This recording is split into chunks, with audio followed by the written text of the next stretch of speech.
I Immunise campaign grew out of my experiences as a home birthing mother and realising how packed in anti-vax or vax-hesitant ideology was with a lot of the kind of alternative or left-leaning or natural parenting practices that I was attracted to, most especially, I suppose, natural birth.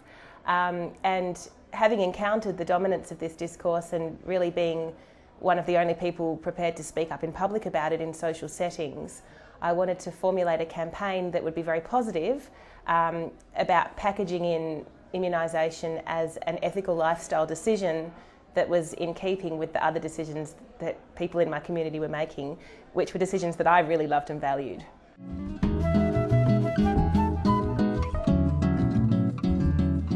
So there were 6 posters, or 6 participants who featured on posters which were placed in doctors' surgeries and immunisation clinics, child health clinics, and then some of them were also billboards and big signs erected in Fremantle. And there were 6 people in them, and so they were shot in iconic outdoor locations in Fremantle with the people looking natural and beautiful. That was the aim, people that you could relate to. And so there were longer testimonials on the website, which I helped the people to write, that sort of told their story of vaccination as an ethical lifestyle decision. And then that was very much written in shorthand on the posters. So, I home birth, I breastfeed, I immunise, or I use cloth nappies, I eat whole foods, I immunise.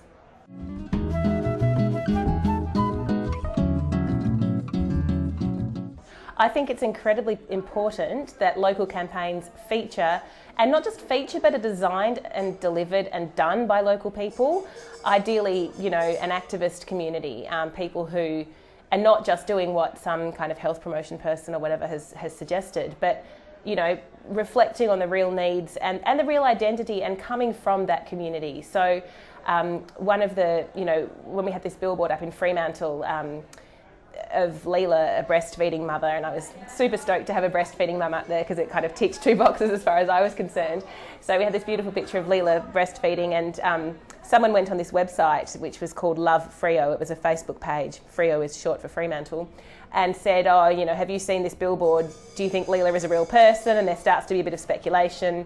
And then up pops Leela and she's like, hey, yeah, I am real and this is me. So, people are sceptical about information in the public sphere and rightly so. And I was really pleased because I hadn't thought to put that they were a Freo local or a Hilton local or a Kubi local, these are all surrounding suburbs to Fremantle. I hadn't thought to put that on there, and it was actually one of the interviews with a member of our target audience. She said it would be important to me to know that these people actually live locally and you should say where they live.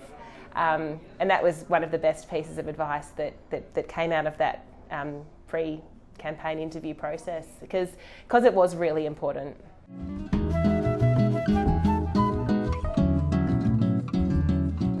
One of the campaign's aims was to get in the closet vaxxers out of the closet, because one of the problems is of when the vax hesitant or anti-vax discourse is dominant, people are reluctant to speak up and put forward another view.